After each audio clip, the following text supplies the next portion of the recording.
మాత నమః. నమస్తేనండి. అమ్మ ఆరాధనకు స్వాగతం. లలితా పరమేశ్వరి అమ్మవారి ఆశీస్సులు మనందరిపైన ఉండాలని మనస్ఫూర్తిగా కోరుకుంటున్నాను. ఈరోజు కార్తీక మాసంలో 7వ రోజు కనుక 7వ అధ్యాయం గురించి తెలుసుకుందాము. వశిష్ఠుల వారు జనక మహారాజుకు ఇంకనూ ఈ విధంగా బోధిస్తూ ఉన్నారు. రాజా, కార్తీక మాసం గురించి, దాని మహత్యం గురించి ఎంత విన్నను కూడా తనివి తీరదు. ఈ మాసంలో శ్రీ మహావిష్ణువును సహస్ర కమలములతో పూజించిన వారింట లక్ష్మీదేవి స్థిరంగా ఉంటుంది. తులసీదళములతో కానీ బిల్వపత్రములతో కానీ సహస్రనామ పూజ చేసిన వారికి జన్మరాహిత్యము కలుగుతుంది. మరియు ఈ కార్తీక మాసమునందు ఉసిరి చెట్టు కింద శాలిగ్రామం ఉంచి భక్తితో పూజించిన ఎడల వారికి కలుగు మోక్షము ఇంత అంత అని చెప్పనలవి కాదు. బ్రాహ్మణులకు కూడా ఈ ఉసిరి చెట్టు కింద భోజనం పెట్టి తాను తినిన సర్వ పాపములు కూడా పోవును. ఈ విధంగా కార్తీక స్నానములు, దీపారాధనలు చేయలేని వారు ఉదయము సాయంకాలము ఏ గుడికైనను వెళ్ళి భక్తితో సాష్టాంగ నమస్కారములైనను కూడా చేసిన ఎడల వారి పాపములు నశించును. అయితే సంపత్తి గలవారు శివకేశవుల ఆలయములకు వెళ్ళి భక్తితో దేవతార్చన, హోమాదులు, దాన ధర్మములు చేసిన మీద యాగం చేసినంత పుణ్యఫలం దక్కుటయేగాక వారి పితృదేవతలకు కూడా వైకుంఠ ప్రాప్తి కలుగుతుంది. శివాలయమున గాని విష్ణాలయమున గాని జెండా ప్రతిష్ఠించినచో యమకింకర్లకు దగ్గరకు కూడా రాలేరు సరికదా. పెనుగాలికి ధూళిరాసు ఎగిరిపోయినట్లుగా కోటి పాపములైనా కూడా పటాపంచలైపోతాయి. ఈ కార్తీక మాసంలో కోట వద్ద ఆవు పేడతో అలికి వరిపిండితో శంకు చక్ర ఆకారములు ముగ్గులు పెట్టి నువ్వులు ధాన్యము పోసి వానిపై ప్రమిదను ఉంచి నిండా నువ్వుల నూనె పోసి వత్తిని వేసి వెలిగించవలను. ఈ దీపము రాత్రింబవళ్ళు కూడా ఆరకుండా ఉండవలను. దీనినే నందాదీపము అంటారు. ఈ విధంగా చేసి నైవేద్యం పెట్టి కార్తీక పురాణము చదువుచుండిన ఎడల హరిహరాదులు సంతోషించి కైవల్యము సాధిస్తారు. అటులనే ఈ కార్తీక మాసంలో ఈశ్వరుని జిల్లేడు పూలతో అర్చించిన ఆయుర్వృద్ధి కలుగుతుంది. శాలగ్రామమునకు ప్రతి నిత్యము కూడా గంధం పట్టించి తులసీ దళములతో పూజించవలను. ఏ మనుజుడు ధనము బలము కలిగి ఉండి కూడా ఈ కార్తీక మాసమందు పూజలు చేయకుండా ఉంటాడో ఆ మానవుడు మరుజన్మలో శునకమై తిండి దొరకక ఇంటింటా తిరిగి కర్రలతో దెబ్బలు తింటూ నీచ స్థితిలో చచ్చిపోతాడు. కావున ఈ కార్తీక మాసము 4 రోజులు కూడా పూజలు చేయలేని వారు ఒక్క సోమవారమైనను చేసి శివకేశవులను పూజించినను మాసఫలము కలుగుతుంది. కనుక ఓ రాజా, నీవు కూడా ఈ వ్రతం ఆచరించి తరింపుము అని చెప్తాడు. వశిష్ఠ మహర్షి మహారాజుకు మాసమందలి అధ్యాయము వివరించినాడు. కార్తీక పురాణము 7వ అధ్యాయము సమాప్తము. ఈ కార్తీక మాసంలో ఉసిరి చెట్టుకు ఎందుకు పూజ చేస్తారు, ఉసిరి దీపం ఎందుకు పెడతారు, మరియు ఉసిరి చెట్టు ఉన్న ప్రాంతంలో వనభోజనాలు ఎందుకు చేస్తారు అన్నదానికి అనేక కారణాలు చెబుతున్నారు మన పండితులు. ఉసిరి చెట్టును శ్రీ మహావిష్ణు మూర్తి స్వరూపంగా భావిస్తారు. అందుకే విష్ణువుని పూజించటంలో భాగంగానే ఉసిరి చెట్టుకు పూజాధికాలు నిర్వహిస్తారని చెబుతున్నారు. ఇక ఇదే సమయంలో విష్ణు స్వరూపంగా భావించే ఉసిరి చెట్టు నుంచి వచ్చిన ఫలాలపై దీపాలను పెట్టి వాటిని దానంగా ఇవ్వటం వల్ల విశేషమైన ఫలితాలు వస్తాయని, విష్ణుమూర్తి కరుణ తమపై ఉంటుందని భక్తులు విశేషంగా భావిస్తారు. అందుకే ఈ కార్తీక మాసంలో ఉసిరిక దీపాలను పెడుతూ ఉంటారు. కాదు, ఉసిరి చెట్టు ఉన్న ప్రాంతాల్లో వనభోజనాలు కూడా చేస్తూ ఉంటారు. ఉసిరి చెట్టును విష్ణుమూర్తి స్వభావంగా భావించి ఉసిరి చెట్టుకు పూజలు చేయడంతో పాటుగా వనభోజనాలు కూడా చేస్తారు. అయితే కార్తీక మాసంలో ఉసిరి చెట్టుకు పూజ ఎందుకు చేయాలి అన్న అంశంలో ఆధ్యాత్మిక కోణంతో పాటు సామాజిక కోణంలో కూడా ఉంటుందని చెబుతున్నారు మన పండితులు. కనుక ఈ కార్తీక మాసము ప్రధానంగా చలికాలము. పగలు తక్కువగా రాత్రి ఎక్కువగా ఉండే ఈ కాలంలో మనుషులు విపరీతమైన బద్ధకం పెరుగుతుంది. చలికి ఉదయాన్నే లేవడం తగ్గుతుంది. ఇక సూర్యకాంతి శరీరంపై పడడము ఇతర కాలాలతో పోలిస్తే ఇక్కడ చాలా తక్కువగా ఉంటుంది. ఇంకా చలికాలంలో అనారోగ్యాలు ఎక్కువగా వస్తాయి. అంతేకాదు, చలికాలాన్ని యమదంష్ట్రలు బయటకు వచ్చే కాలంగా చెబుతారు. అందుకే అనారోగ్యాల బారి నుంచి బయటపడి యముడి కోరల నుంచి కాపాడుకోవడం కోసము ఉసిరి ఎంతో ప్రధానమైనదని చెబుతారు. ఇక ఉసిరి చెట్టును దాత్రి చెట్టు అని కూడా పిలుస్తారు. ఈ కార్తీక మాసంలో ఉసిరి చెట్టును పూజించడము, ప్రతిరోజు ఉసిరిని తినడము, ఉసిరి దీపాలను వెలిగించడము, దానం ఇవ్వడము, ఉసిరి చెట్టు కింద వనభోజనాలు చేయడం చేస్తే ఆరోగ్యంగా ఉంటారని చెప్తా ఉంటారు పెద్దలు. చాలామంది ఉసిరి చెట్టును పూజించి దీపాలను పెడితే సరిపోతుందని భావిస్తారని, కానీ అలా కాదు. ప్రతినిత్యము ఉసిరిని తినడము చెయ్యాలని చెబుతూ ఉంటారు. ఉసిరికాయ తినడం వల్ల ఆరోగ్యం మెరుగుపడుతుందని, ఆధ్యాత్మిక భావనలతో పూజలు చేయటం వల్ల మానసిక ప్రశాంతత కలుగుతుందని, ప్రతినిత్యము ఇంట్లో దీపాలు వెలిగించడం వల్ల దీపధూపాలతో ఇంట్లో వేడి పెరుగుతుందని పండితులు చెబుతున్నారు. కార్తీక మాసంలో ఉసిరికి అంతటి ప్రాధాన్యత ఉంటుంది. జగన్నాటక సూత్రధారి అయినటువంటి శ్రీ మహావిష్ణుమూర్తి ఉసిరి చెట్టు స్వరూపంగా మనందరికీ కూడా రక్షిస్తారని చెబుతూ ఉంటారు. ఆరోగ్యాన్ని చేకూర్చే అమృత ఫలం ఉసిరికాయ. దీని ఆరోగ్య ప్రయోజనాలు, ఇందులో ఉన్న అద్భుత గుణాల గురించి ఆయుర్వేదం అయితేనేం సంపూర్ణంగా చెప్పగలదు. సాగరమదనం జరిగినప్పుడు అమృతం బయటకు వస్తూ ఉన్నప్పుడు అది తొణికి అమృతం చుక్కలు రాలిపడితే ఆ అమృతపు బిందువుల ప్రతిరూపంగా ఏర్పడినది ఈ ఉసిరికాయ. రుచి తప్ప అన్ని రుచులను కలుపుకొని ఉండే ఒకే ఒక్క ఫలము ఉసిరి.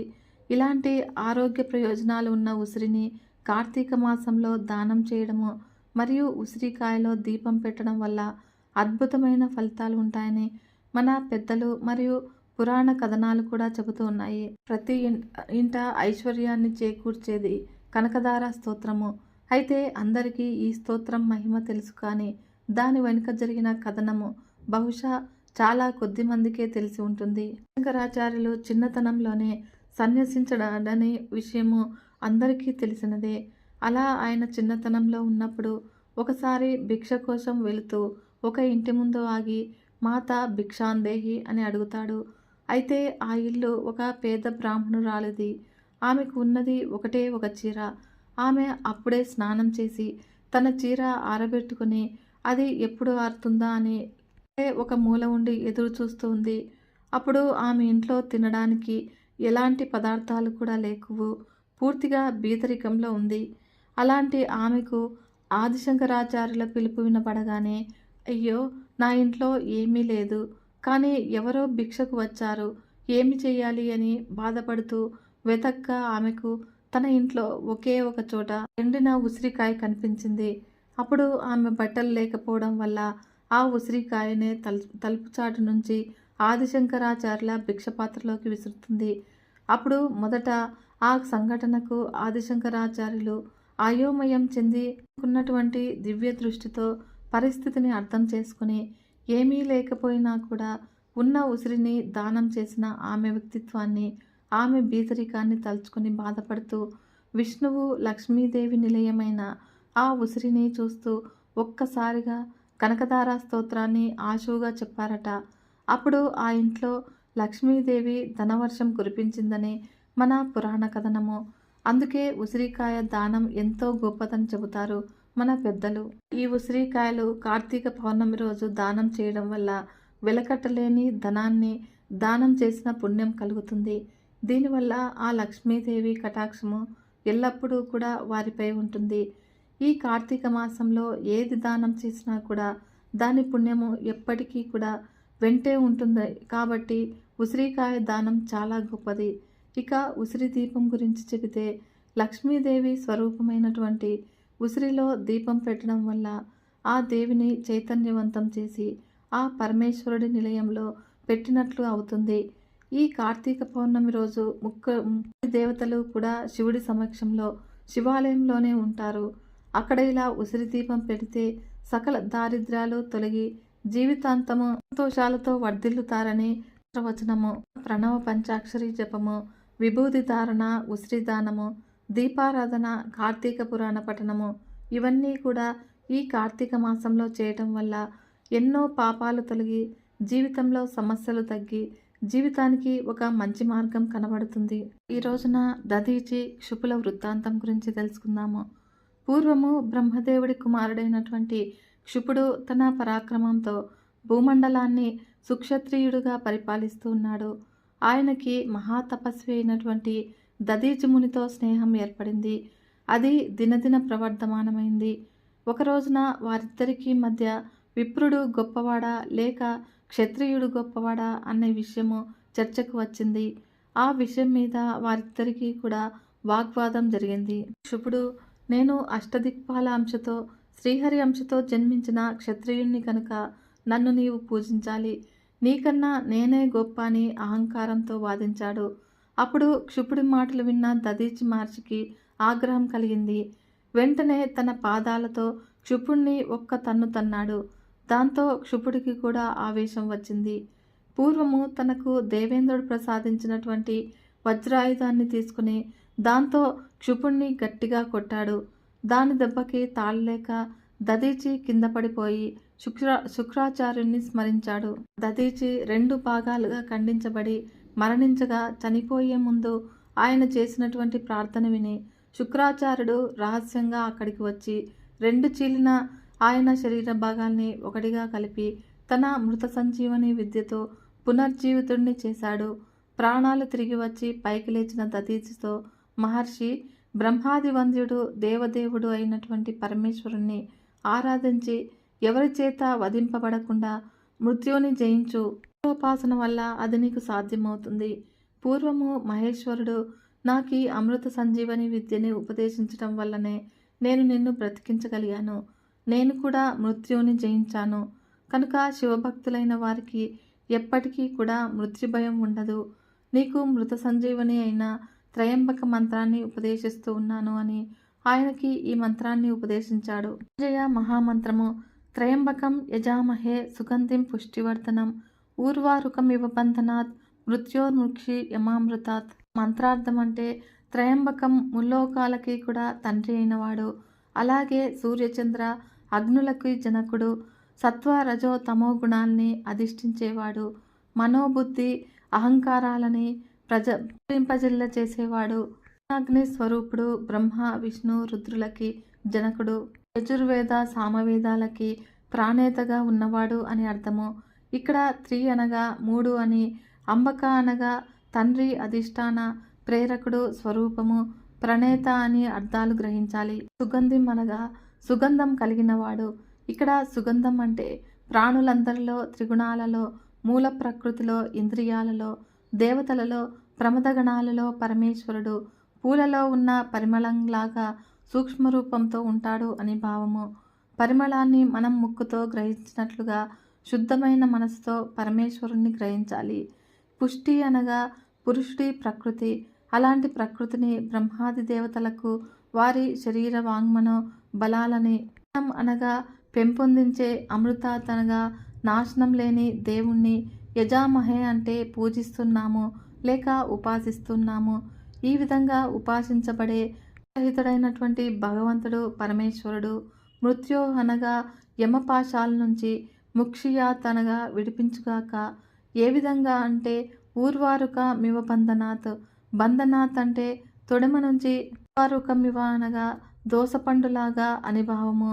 మంత్రభావం అంటే ముల్లోకాలకి కూడా తండ్రి అయినవాడు, సుగంధం కలిగినవాడు, దేవతలందరికీ కూడా జీవులందరికీ పుష్టిని పెంపొందించేవాడు, మృత్యు అన్నదే లేనివాడు అయినటువంటి పరమేశ్వరుణ్ణి పూజిస్తూ ఉన్నాను. ఆయన దోసతీగ నుంచి పండిన దోసకాయ విడిపోయినట్లుగా మృత్యుపాశం నుంచి నన్ను కూడా విడిపోయేటట్లు చేయుగాక అని అర్థము. పరమేశ్వరుడి సన్నిధిలో ఈ మృత్యుంజయ మంత్రంతో అభిమంత్రించిన నీళ్ళని త్రాగుతూ ఇదే మంత్రాన్ని జపిస్తూ హోమం చేస్తే అపమృత్యు భయం ఎప్పటికీ కూడా కలగదు అని శుక్రాచార్యుడు దధీచికి బోధించాడు. ఈ విధంగా శుక్రాచార్యుడి ద్వారా మంత్రోపదేశం పొందినటువంటి దధీచి మహర్షి ఆయన చెప్పినట్లుగా మృత్యుంజయ మంత్రాన్ని సాధన చేసి సిద్ధి పొందాడు. తద్వారా ఆయన శరీరము త్వాన్ని వజ్రం లాంటి ఎముకల్ని పొంది ఎంతో దృఢంగా తయారైంది. అలా సంపూర్ణంగా బలం చేకూరాక దధీచి క్షుపుడి దగ్గరికి వెళ్ళి మరోసారి ఆగ్రహంగా అతన్ని ఒక్క తన్ను తన్నాడు. అప్పుడు క్షుపుడు కూడా తిరిగి వజ్రాయుధంతో దధీచిని ఖండించబోగా అది ఆయన శరీరానికి తగిలి వంకరపోయింది. దాంతో దధీచి మహర్షికి శివానుగ్రహం లభించింది అని గ్రహించి క్షుపుడు వెనుతిరిగిపోయాడు. క్షుపుడు దధీచి మహర్షి వల్ల అవమానించబడి ఎంతో ఏకాగ్రతతో నారాయణుడి గురించి తపస్సు చేశాడు. ఆ విధంగా ఎన్నో సంవత్సరాలు గడిచిపోయాయి. ఒక రోజున శంఖ చక్ర గదాధారుడై సర్వాలంకార శోభితంగా శ్రీహరి అతడికి దర్శనమిచ్చాడు.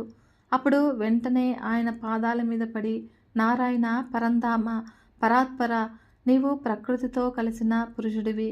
మహాతత్వము, అహంకారము, పంచ తన్మాత్రలు, జ్ఞానేంద్రియాలు అంతా కూడా నీవే. నన్ను రక్షించు అని ప్రార్థించాడు. అప్పుడు శ్రీహరి, క్షుప, నీకేం వరం కావాలో కోరుకో అనగా, ప్రభు, దధీచి మహర్షి అనే విప్రోత్తముడు పూర్వం నాకు మిత్రుడుగా ఉండేవాడు. నాకు అతడికి ఒక రోజున చిన్న వాగ్వివాదం జరిగింది. దానికి కోపించిన అతడు అహంకారంతో నన్ను కాలెత్తి తన్నాడు. నేను శివవరప్రసాదుణ్ణి, ఎవరికీ కూడా భయపడను అని గర్వంగా చెప్పి వెళ్ళిపోయాడు. కనుక స్వామి, నేను అతన్ని ఎలాగైనా కూడా ఓడించాలి. అందుకు తగ్గ వరాన్ని ప్రసాదించు అని కోరాడు. క్షుపుడి కోరిక విన్నటువంటి శ్రీహరి మనసులో శంకరుణ్ణి స్మరించి అతడితో ఇలా అన్నాడు, రాజేంద్ర, శివభక్తులైన వారు ఎవరికి దేనికి భయపడదు. ఎంతటి అధముడైనా కూడా శివభక్తి తత్పరుడైతే చాలు, అతడికి ఎలాంటి భయము కలగలేదు.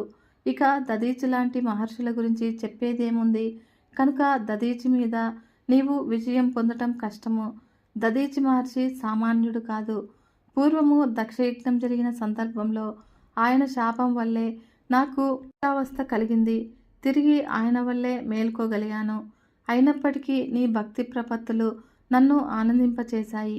అందుకే నీ విజయం కోసం ప్రయత్నిస్తాను అని చెప్పాడు. క్షుపుడికిచ్చిన మాట ప్రకారము శ్రీహరి ఒక వృద్ధ బ్రాహ్మణుడి వేషాన్ని ధరించి దధీచి మహర్షి ఆశ్రమానికి వెళ్ళాడు. అయితే వచ్చిన అతిథికి దధీచి స్వాగత సత్కారాలు చేసి నమస్కరించగా అప్పుడు బ్రాహ్మణ రూపంలో ఉన్నటువంటి శ్రీహరి దధీచి వరాన్ని ప్రసాదించు అని కోరాడు. తపోసంపన్నుడు, త్రికాలజ్ఞుడు అయినటువంటి దధీచి వచ్చిన విప్రుడు శ్రీహరేనని గుర్తించి, ప్రభు, నీవు శ్రీహరివేనని నాకు తెలుసు. క్షుపుడు నిన్ను ఆరాధించగా అతడి కోరిక తీర్చడం కోసము నా దగ్గరికి వచ్చావు. ఎవరి వల్ల దేనివల్ల కూడా భయం లేదు. నీకేం కావాలో అడుగు స్వామి అని అన్నాడు. అప్పుడు దధీచి తనని గుర్తుపట్టడంతో నిజస్వరూపాన్ని ధరించిన శ్రీహరి, నీవు శివభక్తి ప్రభావంతో సర్వజ్ఞుడివి అయ్యావు. నీకు ఎవరన్నా భయం లేదని నాకు తెలుసు. అయితే నేను నా భక్తుడైనటువంటి క్షుపుడికి మాట ఇచ్చాను. ఒక్కసారి క్షుపుడి సభలోకి వచ్చి నీ వల్ల నేను భయపడతాను అని ఒక్క మాట అనుచాలు అని ప్రాధేయపడ్డాడు. అయితే శివానుగ్రహం పొందినటువంటి దధీచి అందుకు అంగీకరించలేదు. నృత్యాన్ని పలకను అని అన్నాడు. అలా దధీచి తిరస్కరించేసరికి శ్రీహరికి ఆగ్రహం కలిగి తన సుదర్శన చక్రాన్ని అతడి మీదికి ప్రయోగించాడు. మహావేగంతో వచ్చినటువంటి సుదర్శన చక్రము దధీచి మహర్షి శరీరాన్ని తాకి వజ్ర శరీరుడు కావటంతో అతన్ని ఏ కొంచెం కూడా గాయపరచలేకపోయింది. దధీచి, ప్రభు శ్రీహరి, నీ సుదర్శన చక్రం కూడా శివుడు ప్రసాదించిందే కాబట్టి అది నన్నేం చేయలేదు. నీవు వ్యర్థ ప్రయత్నము దయచేసి చేయవద్దు అని అన్నాడు. దాంతో కోపం మరింత పెరిగినటువంటి శ్రీహరి ఎన్నో శస్త్రాలనిచ్చి దధీచి మీదికి ప్రయోగించాడు. అవన్నీ కూడా దధీచిని ఏమీ చేయలేకపోయాయి. విష్ణువు పిలుపు విని దేవతలంతా కూడా ఆయనకి అండగా వచ్చారు. అంతా కలిసి మూకుమ్మడిగా దధీచిపై దాడి చేశారు. అప్పుడు దధీచి తన ముడిని తీసి దేవతల మీదకి విసిరాడు. అది ప్రళయాగ్ని జ్వాలలు వెదజల్లుతూ త్రిశూలంలాగా మారి దేవతలందరినీ కూడా కాల్చడం మొదలుపెట్టింది. ఆ విధంగా నారాయణుడు, దేవేంద్రాదులు ప్రయోగించినటువంటి అస్త్రాలన్నీ కూడా విఫలం కావటంతో అంతా ఆ త్రిశూలాన్ని శరణు వేడి తలో దిక్కుకి పారిపోయారు. అది చూసినటువంటి శ్రీహరి ఆగ్రహంతో తన శరీరం నుంచి లక్షలాది నారాయణ గణాన్ని సృష్టించి దధీచి మీదికి పంపించాడు. దధీచి వారందరినీ కూడా దహింపచేశాడు. అప్పుడు శ్రీహరి తన విశ్వరూపాన్ని ధరించి కోట్ల కోట్ల కొద్దీ బ్రహ్మాండాల్ని, కోట్ల కొద్దీ దేవగణాల్ని దధీచికి చూపించాడు. అంతా చూసిన దధీచి ఏమాత్రం భయపడకుండా, నారాయణ, నీ మాయ చాలించి నిజరూపంతో వచ్చి నాతో పోరాడు అని కోరాడు. అప్పుడు నారాయణుడు, నిజరూపాన్ని ధరించి దధీచి ముందుకి రాగా దధీచి తన శరీరంలో అనంతకోటి బ్రహ్మాండాలని కోట్లాది దేవతాగణాల్ని ప్రదర్శించాడు. శ్రీహరి దధీచిలో ఉన్నటువంటి విశ్వాన్ని దర్శించి ఆయన గొప్పతనాన్ని ప్రశంసించి వైకుంఠానికి వెళ్ళిపోయాడు. ఈ విషయమంతా కూడా క్షుపుడికి తెలిసింది. తన కోరికని సఫలం చేయటము కోసము శ్రీహరి సైతం దధీచి ముందు అవమానం పాలయ్యాడని గ్రహించి వెంటనే దధీచి దగ్గరకొచ్చాడు. క్షమించమని ఆయన పాదాల మీద పడ్డాడు. అప్పుడు దీనుడై నిలిచినటువంటి క్షుపుణ్ణి మాత్రము క్షమించి తన మీద అకారణంగా దాడి చేసినటువంటి విష్ణువుతో సహా అందరి దేవతలందరినీ కూడా మీరంతా రాబోయే కాలంలో దక్ష ప్రజాపతి చేసే యాగంలో పాల్గొంటారు. అప్పుడు రుద్రుడి కోపాగ్ని జ్వాలల్లో దగ్ధమైపోతారు అని చెప్పించాడు. క్షుపుడితో రాజేంద్ర, ఎప్పటికైనా యోగ్యులైన విప్రులే దేవమానవ పూజ్యులు, ఈ విషయం గ్రహించు అని హితబోధ చేయగా క్షుపుడు అందుకు అంగీకరించి ఆయనకి నమస్కరించి తిరిగి తన రాజ్యానికి వెళ్ళిపోయాడు. ఈ దధీచి క్షుపుల సంవాదము, విష్ణుమూర్తికి పరాభవం జరిగిన ప్రదేశము, దేవతలకి దధీచి శాపమిచ్చిన ప్రాంతము స్థానేశ్వరము. అక్కడే పరమేశ్వరుడు స్థానేశ్వరలింగంగా వెలిశాడు. ఆ శివలింగాన్ని దర్శించి పూజించిన వారు శివలోకాన్ని చేరుకుంటారు. క్షుప దధీచి సంవాదాన్ని చదివిన వారు, విన్నవారు, బోధించిన వారు అపమృత్యు బాధల నుంచి విముక్తులై శరీరము పతనం చెందాక కైలాసాన్ని చేరుకుంటారు. ఈ వృత్తాంతాన్ని పఠించి యుద్ధానికి వెళితే జయం తప్పక వరిస్తుంది.